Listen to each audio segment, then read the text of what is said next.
Hello, students of class 9. Uh, we have already started this chapter, Tiger's Claw, and the last day we have seen that the talkative man has already, faced the tiger. There is a face-to-face encounter with the tiger and the talkative man, and the talkative man has nothing with him. He's all alone, and as soon as he saw the tiger, he thought that he would be dead. But when he remembered that furnitures are something which scare the wild animals, so he drew the that heavy table and fixed it to one corner. Okay, and he went underneath that. He put the stool on one side, and then he used the chair as a shield, and then at one point of time he just threw it back. The tiger got scared. They watched each other for some time, and the tiger was very angry, so it was moving its tail to and fro, and it kept on scratching its paws, and it was a very terrible sound. So therein we stopped the other day. All of a sudden he sprang up and flung his entire weight on this load of furniture. I thought it would be reduced to matchwood, but fortunately our railways have a lot of foresight and chose the heaviest timber for the furniture. That saved me. The tiger could do nothing more than perch himself on the roof of the table and hang down his paws. He tried to strike me down, but I parried with the chair and the stool. The table rocked under him. Okay. I felt smothered. I could feel his breath on me. So the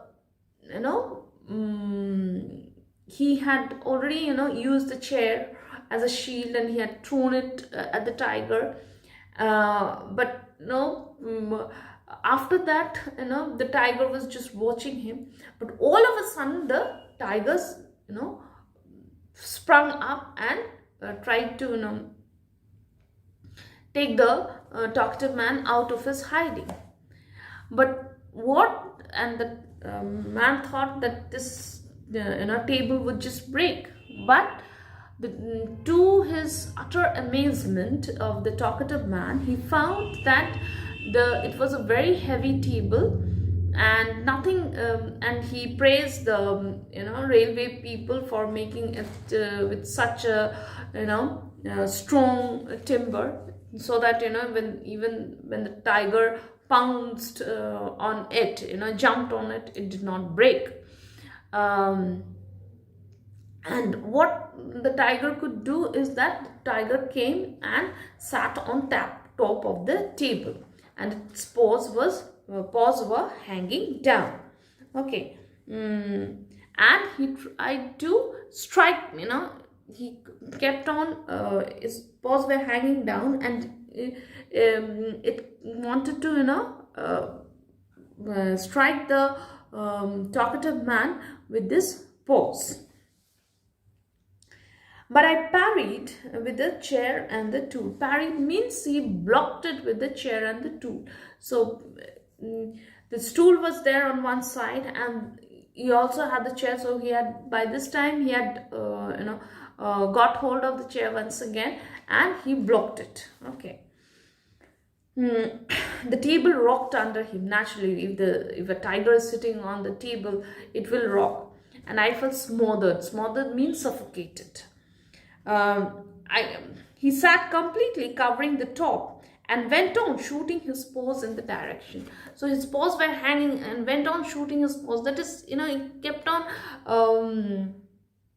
moving his paws in such a direction, so that he could just take out, means just pull out that talkative man out of means from under the table. He would have scooped portions out of scooped portions of me out for his use, but fortunately I sat right in the center, a hairbreadth out of the reach on any side. So I was saved by just a hairbreadth. Hair, you can understand, it's very, thin and fine thing. So it was just a hairbreadth escape, and the tiger kept on, shooting his paws. That is, it kept on. Once again, once it was, trying to attack the talkative man from this side or that side, so it kept on shooting his paws and scoop generally we use with ice cream, so it just tried to, take out that, or if not the whole man itself, portions out of it, means portions of his flesh.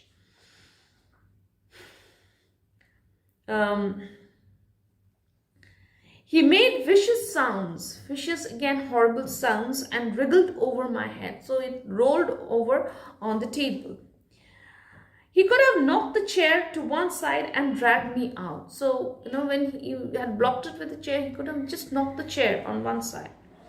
But somehow the sight of the chair seemed to worry him for a time. But he was, this chair was not, he was not very comfortable with it.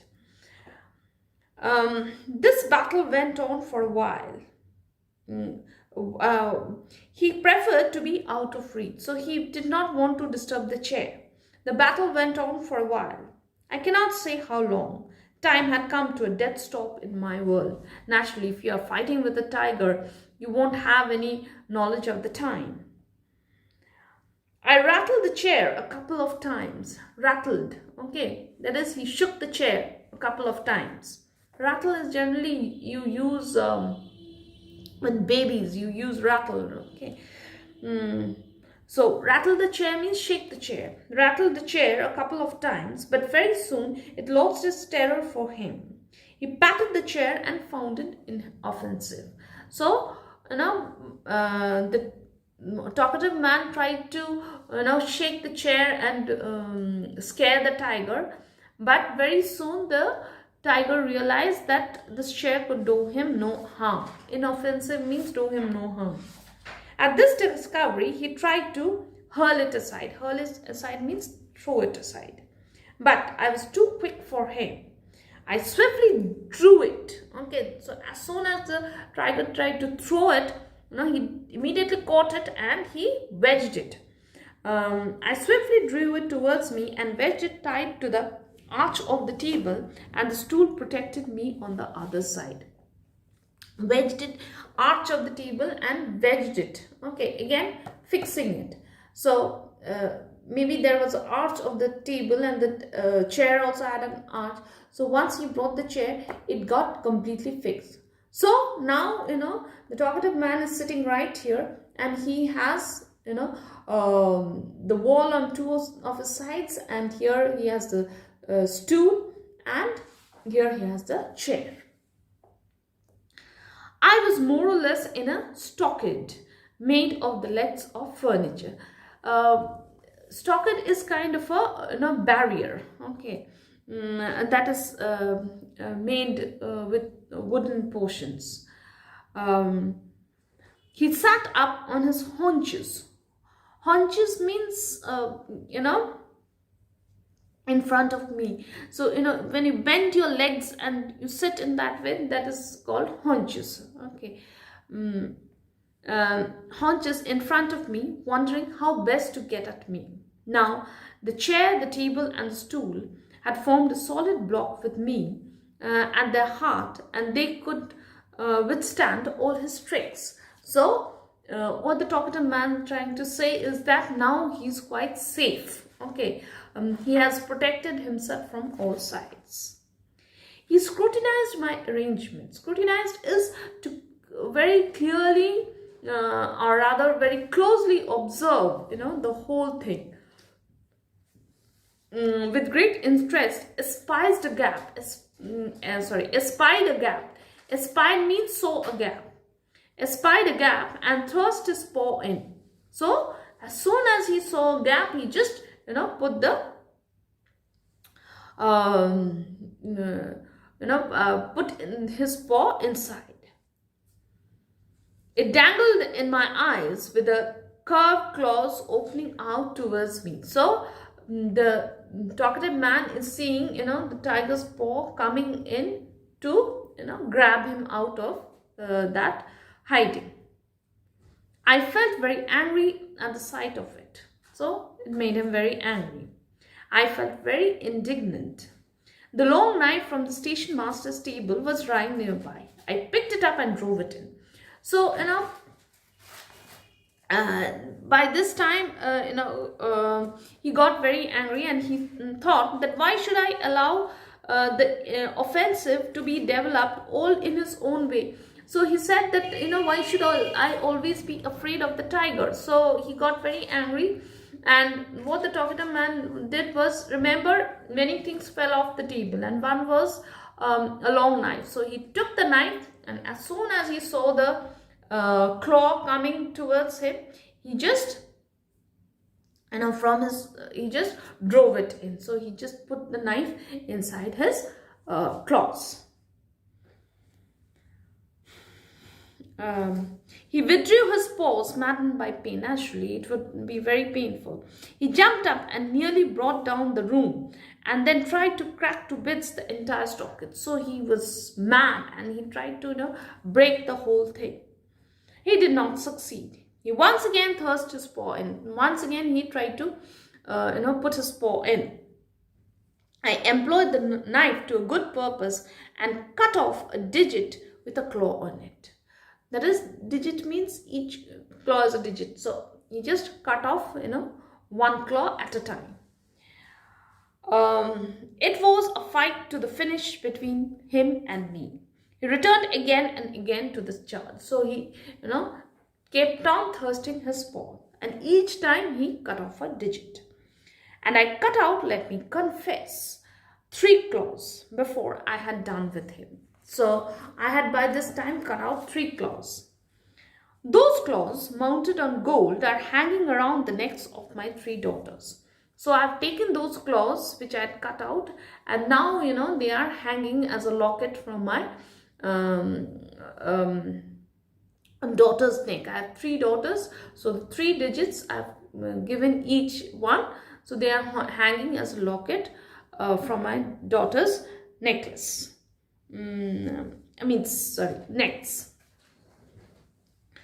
Hanging as a locket from each of my 3 daughters' necks. You can come and see them if you like sometime. At about 5 in the morning, the station master and the porter arrived and innocently walked in. So they didn't know anything. So they just walked in. The moment they stepped in, the tiger left me and turned on them. So as soon as the tiger saw them, the tiger attacked them. They both ran at top speed. The station master flew back to his house and shut the door. And the porter, on fleet foot, went up the tree, and the tiger halfway up behind him. Thus they stopped staring at each other till the goods train lumbered in. After 5:30, it hissed and whistled and belched fire till the tiger took himself down and bolted across the tracks into the jungle. So as soon as the tiger saw the station master and the porter, he attacked them. Okay, the station master ran and went to his house and bolted it from inside. And the porter, out of fear, he climbed up a tree. And the tiger also climbed up halfway up. But when he halfway up, and they were staring at each other.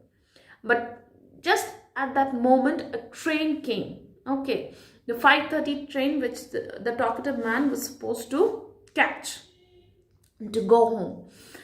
That train came in, and it made a loud sound. It whistled, and it gave out fire. That is the steam coming out. So all these things frightened the tiger, and it just came down, and it crossed the tracks, and it went into the jungle. He did not visit these parts again, though one was constantly hearing of his ravages. Ravages means the destruction. I did not meet him again till a few moments ago, when I saw him riding in that bullock cart. riding in that bullock cart. Remember the story, when the story began, we have seen that the heroes were going on a bullock cart, on the highest arch of the bullock cart, and they were followed by another bullock cart, where open bullock cart, where they were carrying the dead tiger. So he's referring to that. I instantly recognized him by his right forepaw, where 3 toes and claws are missing. So, as soon as I saw the tiger, I remembered that it was that tiger whom I had fought with single-handedly. You seem to be much lost in admiration for those who met the tiger at their own convenience with gun and company, that I thought you might give little credit to a fellow who had faced the same animal alone, barehanded. Hence this narration. So I just wanted to tell you that you are rejoicing and you are honoring these hunters who have killed the tiger. Okay, but they had all kinds of weapons, gun and all. But when I fought with the tiger, I had nothing. I fought with the tiger all single-handedly. So I think, I deserve more credit than them. So that is the reason why I told you the story. When the talkative man left us, we moved on to the square where they were keeping the trophy in view and hero worshipping and feting the hunters who were awaiting a lorry from the town. So after saying the story, the talkative man left, and then the narrator and all the other listeners, they went to that place where the tiger was kept there, so that people can come and see it, and everybody was appreciating and honoring the hunters who had killed it. We pushed through the crowd and begged to be shown the right forepaw of the tiger. So we wanted to see the right forepaw of the tiger. Somebody lowered a gas lamp. Okay, so now it's already evening. We can understand that. Yes, 3 toes were missing, and a deep black scar marked the spot. So yes, 3 toes were missing, and there was a black mark in that spot. The man who cut it off must have driven his knife with the power of a hammer. So they had just heard the story and they thought, okay, so what the talkative man said is correct. So he must be a very strong man. To a question, the hunters replied, can't say how it happens. We have met a few instances like this. It is said that some forest tribes, if they catch a tiger cub, cut off its claws for some talisman and let it go. They do not usually kill cubs. So, when these listeners and along with the who had heard the story from the talkative man, they saw that yes, 3 claws are missing. So they said, they were all in praise of the talkative man. And then the hunter said that no, it is not only for this tiger, we have seen other instances also. Why this happens is forest tribes, if they catch hold of a tiger cub, that is a baby tiger, they do not kill it, okay, but they cut some of its claws and let it go, because they think that it is kind of a good luck for them to catch hold of a baby cub, so they don't kill it generally.